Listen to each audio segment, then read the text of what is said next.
to a certain extent, this is what the Brace-Lee Solace system does in obviously quite a humorous, flawed way.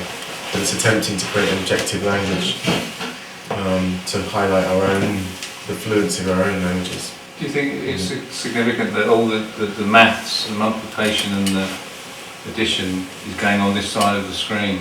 So can we say that the maths is not really part of reality? Yeah, the maths is always described as this sort of fundamental. Yeah, it's of numbers as a kind of machine, so that once the real object is taken into this machine, it enters the world of number, so to speak. Yeah. So that's the act of counting, and then that's the act of adding, and that's the act of multiplying. So there's these stages of moving away, but in each case you're compounding a sort of conceptualization of what's actually out there. You never really deal with what's out there. You process your sense data, and then eventually you reduce things to categories of similar objects that can be counted. But yeah, you think, oh look, there's 5 rabbits. There's not 5 rabbits. There's this unique, miraculous, self-organizing chunk of matter that's sentient and metabolizing, and oh, there's another one, and another one, and another one, and it's not even another one. Each one is its own unique miracle. The fact they look a bit like each other is because there's this process of they can reproduce themselves. That makes it even more miraculous. And yet we've got, it's just 5 rabbits. What's the problem? So we are continually breaking the world down into chunks that we can relate to each other, but those relations are not in the world. If they are, we're projecting them. So it's all in here. And so it's a good point actually. I hadn't thought about that. You're just looking at the front end of screens. You go behind it, well, there's a rabbit and there's with electronics. I don't quite know what that means, but it only works that way. Yeah. So this is kind of where you're trying to get. Yeah, you're trying to get behind the circuit board and see what the process you've got, and on the drawing you've got the sort of the realm of this critical strip of one-ing that happens at a certain point inside the camera. Something happens. Something at some point during the circuitry, something in the sort of quantum sort of action things going on inside that motherboard. It gets 1, and then it gets 2'd, and then it gets 3. The 2 gets 3. Ah, except it's gone now. That's kind of board. That's the class.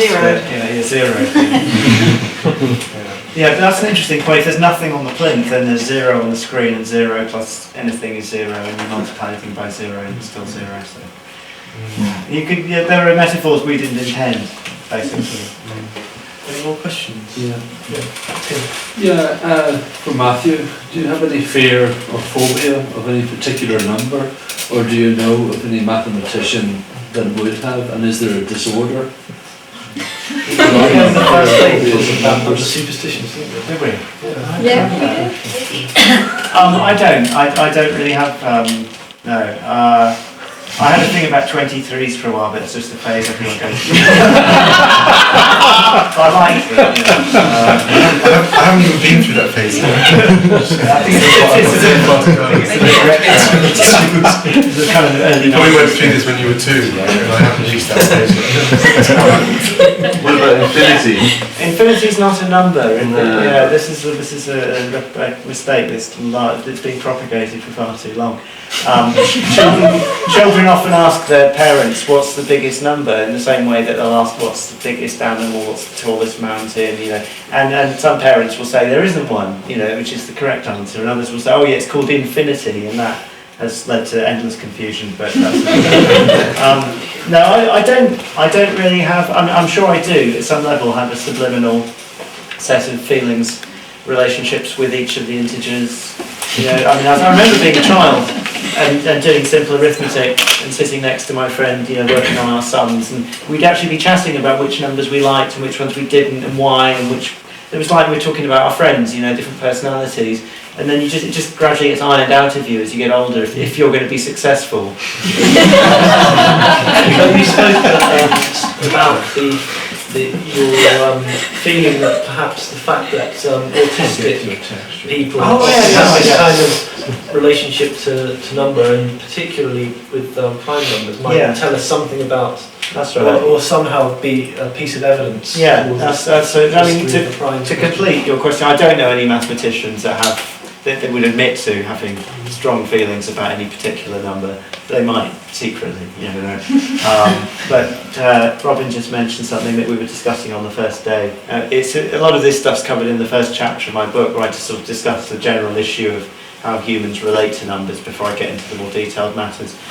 But there's been some really interesting studies of people with various conditions which would fall on what's, I think, called the sort of spectrum of autistic, or autistic spectrum these days. The language is a bit unclear. There's Asperger's, there's autism, and no one's quite sure where these boundaries are. But there's a set of neurological, psychological, maybe, I don't know what the appropriate terminology would be. But there are people with various conditions whose perceptions of reality seem radically different from the rest of ours. And one thing which seems to show up a lot is an affinity with number, a sort of a tendency to gravitate towards numbers as something familiar and stable, or a source of some sort of comfort in the world. Friends. Yeah, and prime numbers seem to show up quite regularly as having some sort of different texture or quality.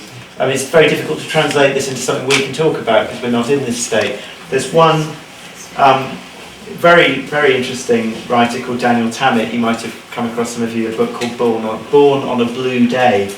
And he has a very severe sort of Asperger's type condition, but he also has this savant condition where he's one of these super geniuses who can learn languages in a few hours and, you know, perform ridiculously complicated calculations. Some people have that, some people have severe Asperger's. There's about 3 people in the world that have both, and he's one of them. So he's a kind of living Rosetta Stone. He can experience the world in this radically different way, but he can also invent these incredibly effective ways of describing it to us.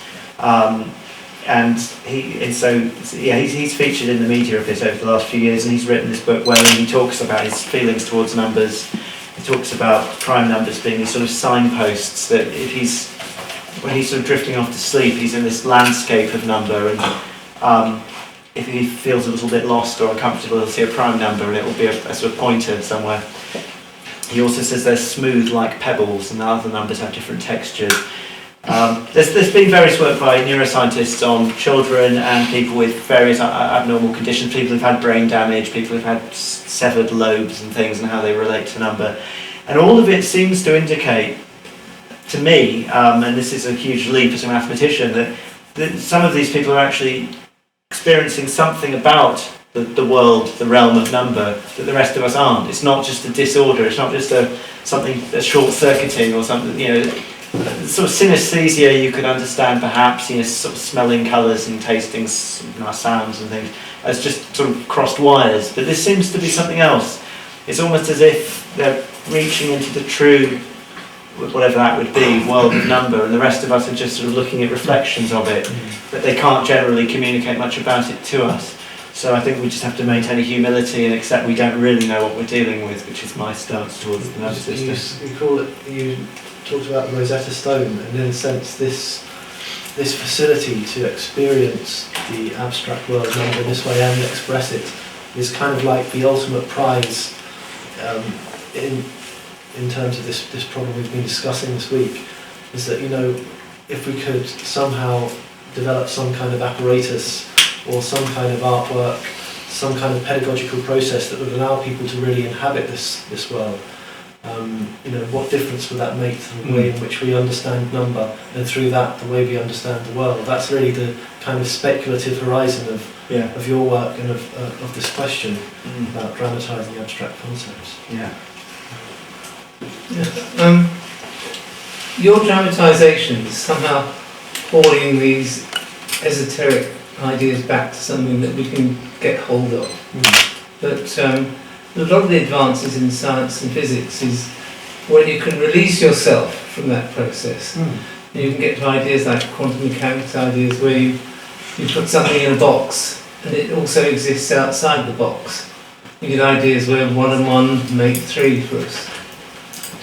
Do you think that some way of what you're doing the reversing, you suddenly, like you say, when you moved your little model into that halfway position, you're actually using this to get another investigation into things that we can't quite get a grasp of. Well, that seems to be the promise that this approach holds. I mean, it wasn't what we set out to do, and it wasn't what anyone expected.